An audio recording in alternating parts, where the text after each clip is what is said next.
Well, hey everybody, Mr. Reeves back with you as we continue to work through 7th grade math skills on IXL. And once again, we are all the way down at one variable equations. In my previous video, I went through skills S1 and S2, and now I'm going to look at S4 and S5. All right, so let's go straight over to S4. S4 says write an equation that says the length of the green line is equal to the length of the black line. In other words, the top part is one side of an equation and the bottom part is the other side of the equation. Now remember, an equation is an expression set equal to a constant or an expression set equal to another expression. In this case, we have an expression j, and if we want the entire length, we're going to do j plus 12. And then what does it equal? It equals 21. By the way, if you're wondering, well, why didn't you put 21 equals j plus 12?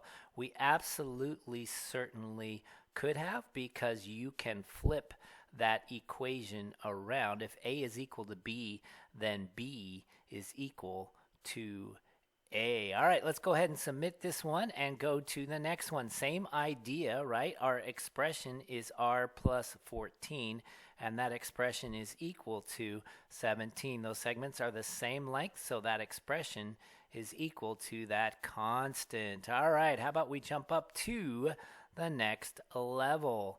Looks like pretty much the same thing. J plus 11 is equal to 18. All right, how about the next level? Okay, now we're a little bit more tricky here. Okay, we've got 2f plus 4f equals 36. Let me read the instructions. It says write an equation that says the length of the green line is equal to the length of the black line. Combine like terms. That's what I wanted to see. Did they want me to combine my like terms before I wrote the equation? They do want me to. So 2f's plus 4f's, that's going to make 6f's. 6f's equals 36. And now they want us to say what f is equal to. Well, let's see. 6 times 6 is 36, or 36 divided by 6 is 6. So there we go. There's our answer. All right, let's jump up to the next level. Here we go. 3j plus j, very similar to what we just did. 4j equals 36, right? 4 times what is 36, or what's 36 divided by 4? It's 9. All right, what about this one? We've got n plus 2n plus 8. Well, n plus 2n, whoops, didn't mean for that to happen. N plus 2n is equal to 3n, right? So I've got 3n plus 8. That's what this expression's equal to once I've combined my like terms. 3n plus 8 is equal to 44. All right, now this is actually a two-step equation. We haven't gone through solving two-step equations, so we're going to have to do a little thinking about it. If you know how to solve two-step equations, you can do it. Otherwise, maybe some guess and check. Let's see here. I know that 3 times 10 would be 30, right? 30 plus 8 would be 38. That's too small. What about if I did 3 times 11? That'd be 33. 33 plus 8 would be 41. What about 3 times 12? 3 times 12 is 36.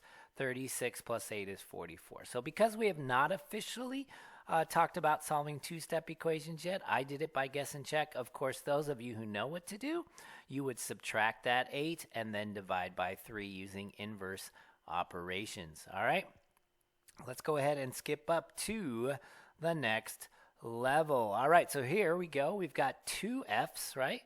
2f's plus 8 is equal to 14. So again, if you did not know how to solve two-step equations, we could try it by guess and check. Let's see. Well, 2 times 5 would be 10.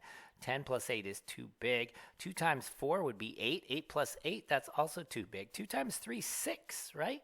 So if f were 3, it would work. Again, for those of you who know how to solve two-step equations, we would subtract that 8 and then divide by 2. 14 minus 8 is 6. 6 divided by 2 is 3. All right, what about the challenge zone? What do they have for us here? Y, 3 y's, yeah, that's right, 3 y's plus 7. 3y's plus 7 is equal to 34. All right, so again, it is a two-step equation. If you need to do guess and check, well, 3 times 10 is 30. 30 plus 7, that's too big. How about 3 times 9? 3 times 9 is 27. And guess what 27 plus 7 is? It's 34. So guess and check if you don't know how to solve two-step equations. If you do, you would do 34 minus 7, which would be 27, divided by 3, which would be 9. All right, let's skip to a higher level even within the challenge zone. What does this mean? You know what this means? This means we're going to have to take it away, because the whole thing, take away that 5, equals 27. Oh, I really like this. 4j's, right? 4j's, not plus 5, excuse me. 4j's minus 5 is equal to 27. 4 times something minus 5 is equal to 27. So again, if we're doing guess and check, well, let's see. 4 times 10, too big. 4 times 8, 32. 32 minus 5, does that equal 27? I think it does. 8, right? But again, if we were using our method for solving two-step equations, we would add that 5 on. We would do 27 plus 5, and then we would divide by 4. All right, I'm going to go ahead and stop there and skip up to our next and final skill on this video, which is solving one-step equations. All right, so in order to solve a one-step equation, all right, we can ask ourselves this one particular here, what divided by 3 is 2? Well, if you want to know what divided by 3 is 2, can't you just multiply 2 by 3? That's right, you can use what we call inverse or opposite operations. The inverse or opposite operation of division is multiplication. So if you want to say what divided by 3 is 2, simply do 2 times 3 and you get 6. 6 divided by 3 is 2, right? What plus 4 is 7? Well, if you want to know what plus 4 is 7, take that 4 away from the 7, and what do you get? You get 3. The opposite of adding 4 is subtracting 4. 7 take away 4 is 3. All right, what about this one? What plus 7 is 10? If you want to know what plus 7 is 10, simply do 10, take away that 7, right? 10, take away that 7 that was added to get that 10, gives you 3. 3 plus 7 is 10. So we're using inverse operations. If something is added to the variable, we're going to subtract. If something is subtracted, we're going to add. If something is multiplied, we're going to divide. Or in this case right here, if something is divided, we're going to multiply. What divided by 3 is 4? Well, let's do 4 times 3 is 12, right? We're simply using inverse operations. Something times 3 is 12. Well, again, what's the opposite of multiplying? Dividing. 12 divided by 3 is 4. Inverse or opposite operations. All right, I'm going to go ahead and skip up 2 levels here. 11 times something is 264. All right, so they made it a little more difficult by making the numbers bigger. So I need to do 264 divided by 11. So maybe having a calculator sometimes might prove helpful. All right, I could do it without a calculator, of course, but time is of the essence. 264 divided by 11 is 24. 24 times 11 is 264. All right. This one, I have negative 451, and I'm going to do the same thing. I'm going to divide by 11, right? Negative 451 divided by 11 is going to be negative 41. All right, some of you probably have learned those tricks with 11s. They're going, see, Mr. Reeves, there's the negative 41 right there. You should have known that. You're right. As a math teacher, I should know that. I actually do know that, but I don't always use everything I know because, you know, I can't expect you guys to do the same thing here.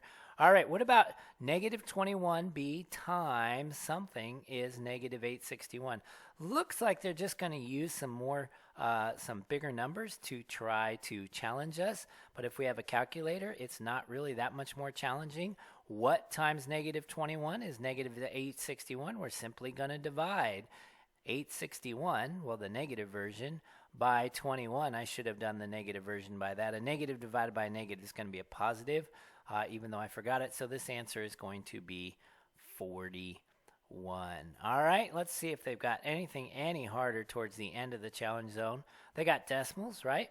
But what are we going to do? Instead of adding 15.4 to get 8.4, we're going to subtract, right? We're going to do 8.4 minus 15.4. I'm pretty sure that's negative 7.0, right? Isn't it?